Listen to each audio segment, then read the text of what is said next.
Bom, gente, dando continuidade então a esse material a ser abordado essa semana, a gente vamos começar a elencar aqui alguns desses métodos de estudos de proteínas, como foi mencionado nos outros dois vídeos, que são métodos que buscam fundamentalmente você tirar a proteína de um determinado lugar, que pode ser de origem animal, vegetal, microbiana, e caracterizar essa proteína. Isso baseado no tamanho dessa proteína, que aí pode envolver a sequência de aminoácidos, por exemplo, a massa molecular dela, ou o número de aminoácidos, né, partindo do pressuposto que um aminoácido possui em média 110 unidades de massa, um valor médio, baseados também na estrutura tridimensional propriamente dita, portanto na forma dessa proteína, e baseado também nas características dos seus resíduos de aminoácidos, se é mais polar, menos polar, se é mais hidrofóbico, etc. e tal. E esses métodos são variados, a gente tem condições de ilustrar várias situações em que você tem premente essas ai, cadê tá aqui a ponteira. Em que você tem premente essas técnicas, tá? Deixa eu colocar um vermelhão aqui. Então, deixa eu controlar o horário. Então, se a gente exemplificar, por exemplo, para a insulina, tá? A sequência primária da insulina, veja que a insulina ela possui duas cadeias, é um polipeptídeo, né? Ela é feita com um polipeptídeo, pré-pró-insulina. Depois ela perde um peptídeo sinal, ela sofre um processamento pós-tradicional para pró-insulina, e depois ela fundamenta aqui em uma estrutura terciária com duas cadeias polipeptídicas. Será que eu tenho alguma coisa melhorzinha? O branco? Não, o branco não vai ser tão bonitinho. O preto. Não, era só para ver o ícone. Ah, não, deixa o vermelhão mesmo, acho que o vermelhão aqui fica melhor. Tá? Em que você tem aqui a cadeia A, você tem aqui a cadeia B, e essas cadeias elas possuem ligações de sulfeto, tá vendo? Uma intracadeia, ou seja, dentro da cadeia, e duas intercadeias. Então ela possui uma estrutura quaternária, apesar de ser a menor das proteínas. Ela tem 50 resíduos de aminoácido. Numa cadeia ela tem 21 e na outra cadeia ela tem 30 resíduos, tá bom? Então é uma proteína pequena, né? Quando a gente compara essa dimensionalidade e alguma coisa das suas estruturas, deixa eu diminuir aqui um pouquinho. Pau. Por exemplo, nessa prancha, você vê que existe um determinado número de resíduos de aminoácidos. Opa, tá aqui, não é aqui, ó. Número de resíduos. Opa, é que eu enxergo. Tá? Um quantitativo de resíduos de aminoácidos. Aqui uma série de proteínas e aqui a massa molecular da proteína. Então, se você estiver pensando eu quero purificar essa proteína, você tem que pensar num método como, por exemplo, um filtro molecular que conseguisse filtrar uma proteína de mais alto peso molecular. Olha essa titina que eu tinha mencionado para vocês aqui. 27 mil aminoácidos aproximadamente, e só uma cadeia polipeptídica, né? Ao passo que você pega uma sintetase de glutamina, você tem 12 cadeias polipeptídicas, né? Tremenda estrutura quaternária. Mas uma só cadeia polipeptídica da titina já te dá quase 27 mil resíduos de aminoácido, o que vai te gerar mais ou menos 3 milhões de Daltons, tá? Que é basicamente, similarmente, a unidade de massa atômica, só que relativa ao átomo de hidrogênio, não ao átomo de carbono. Tá? Então você pode separar proteínas baseado nesses processos de tamanho, e a gente vai exemplificar. Ixi, onde é que está mais babado aqui? Ah, está aqui. E a gente vai exemplificar algumas dessas técnicas que vão envolver tamanho. Tá certo? Quando a gente fala em caracterização, vocês tiveram aquela aula prática simulada de absorção molecular, né, em que você detecta pelo método do biureto, que basicamente uma solução alcalina de cobre, em que o cobre interage com átomos das ligações amídicas, das ligações peptídicas da proteína, né? Então ela detecta mais proteína do que peptídeos menores e não detecta aminoácidos, por exemplo, o método biureto. Mas existem métodos mais, vamos dizer, práticos, não diria práticos, são mais empregados que o método de biureto, e uma delas é métodos baseados na capacidade de absorção de aminoácidos. Então, isso quando a gente está falando então de um método em que eu estou determinando a presença daquela proteína por características dos seus aminoácidos, então nós estamos olhando a cadeia lateral, né? Não estamos olhando o tamanho da proteína, nós estamos olhando a cadeia lateral.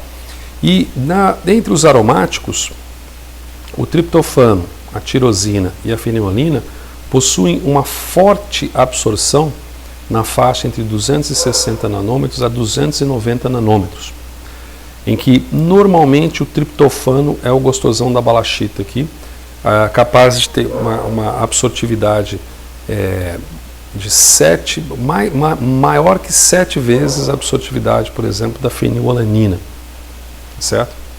Tem livro que fala até em 25 vezes, mas tudo bem. O que importa é que o que você tem de comum desses aminoácidos? Eles são aromáticos, né? Então eles possuem um anel característico, tá? Um anel aromático característico. No caso do triptofano, ele tem um anel indol, que é esse anel mais complicadão assim, ó, um anel mais complicadão assim. E aqui vem o esqueleto carbônico da proteína, né? Vem o primeiro CH2 e tal.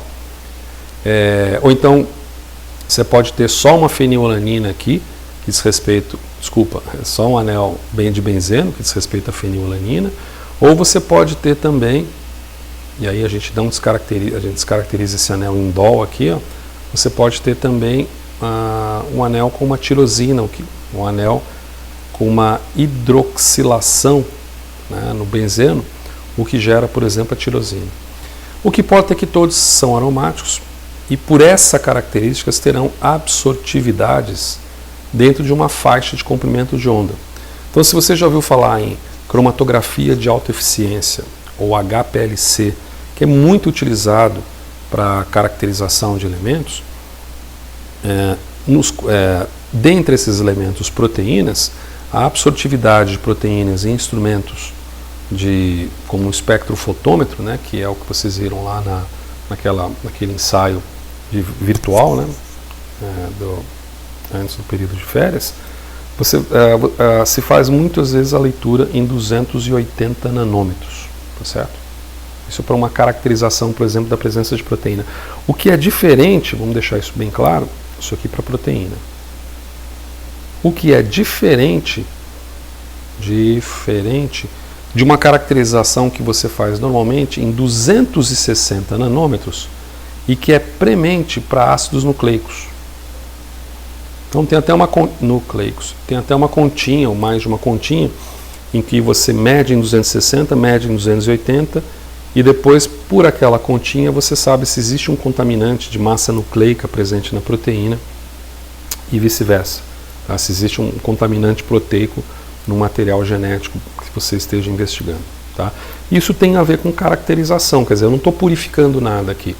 Eu posso até empregar um método de purificação que faz as leituras, como a gente vai ver, faz as leituras em um determinado comprimento de onda, como o comprimento de onda dos aromáticos, e de tal maneira que quando surge um determinado sinal ali, aquilo detecta a presença de uma proteína sem especificidade, tá certo?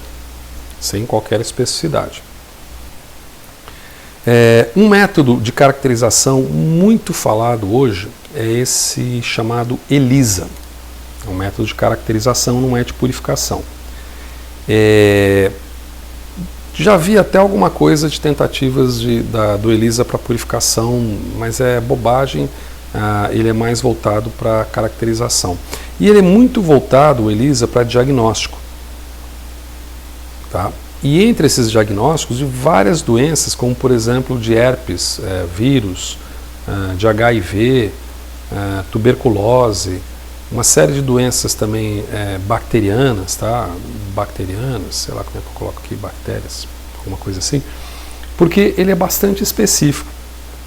E ele tem esse nome aqui curioso, ó, Enzyme Linking Immunoassay Absurdament, que quer dizer, seria alguma coisa como imunoensaio de adsorvante ligado à enzima, alguma coisa assim, e que possui algumas etapas aqui, mas que basicamente o que ele vai detectar no final, se a gente fizer de trás para frente, Tá? O que ele vai detectar no final é essa substância aqui, ó.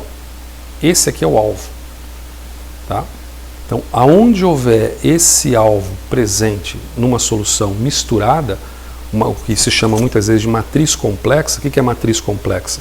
O sangue, né, a matriz complexa, um floema vegetal é uma matriz complexa, um extrato vegetal de folhas é uma matriz complexa, o soro, o leite é uma matriz complexa, a carne triturada é uma matriz complexa, ou seja, são fontes de extratos nos quais você tem uma coleção de outras biomoléculas e nas quais você quer simplesmente observar a presença de uma característica. Então, se eu quero saber, por exemplo, se eu sou soro positivo, né, essa palavra é muito comum, soro positivo para uma série de doenças, o que se detecta é o antígeno daquela doença, que em termos imunológicos, muito rapidamente, nada mais é do que um fragmento normalmente um fragmento de uma proteína lá do capsídeo do vírus ou do envelope do vírus, ou um fragmento de uma proteína de um lipopolissacáride mais estruturado da membrana, na verdade da parede celular de algumas bactérias, mas cuja a sua presença ali já revela a presença daquela bactéria ou daquele vírus. Voltando ao ensaio, por uma questão de tempo, para a gente abreviar o tempo, basicamente você tem algumas etapas aqui. Eu queria colocar esse ensaio porque ele é muito comum em diagnóstico clínico e uma vez ou outra na vida você vai acabar fazendo, tá certo? Então, o que se faz é o seguinte, pega um suporte normalmente de plástico e mobiliza um primeiro anticorpo aqui, ó. Você pega um anticorpo, tá? E esse anticorpo ele é específico a uma determinada proteína.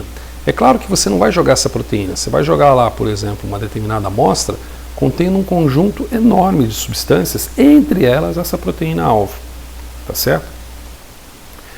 Num segundo momento, você agora joga um outro anticorpo, que é um anticorpo específico, então tanto o primeiro anticorpo que está aqui, que estava fixo, covalentemente à estrutura daquele material, normalmente plástico, e um segundo anticorpo, esse por sua vez agora já solúvel, eles são específicos ao alvo. O alvo é um determinado pedaço, um fragmento aqui que normalmente é chamado de antígeno. Tá? Normalmente é chamado de antígeno. Pois bem, só que esse segundo anticorpo ele tem uma característica.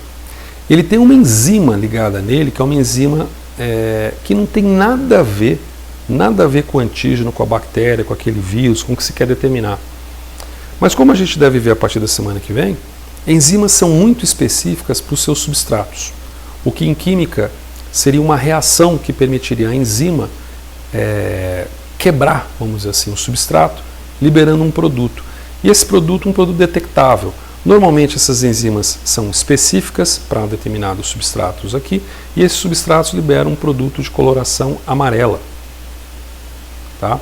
Normalmente é um paranitofenol, uma paranitoanilida, mas não acho que é paranitofenol que é o comum.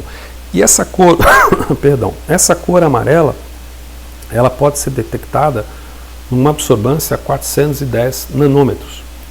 Então o que a gente está falando é que o ELISA nada mais é do que um espectrofotômetro, por assim dizer, bastante modificado, no qual no final eu vou ter uma leitura de comprimento de onda, que aqui é exemplificado como lambda, tá? Como lambda, de comprimento de onda, que ao invés de ser 280, que é característica de resíduos aromáticos de proteínas, na realidade é 410. Aqui, ó, 410. Peraí, 410.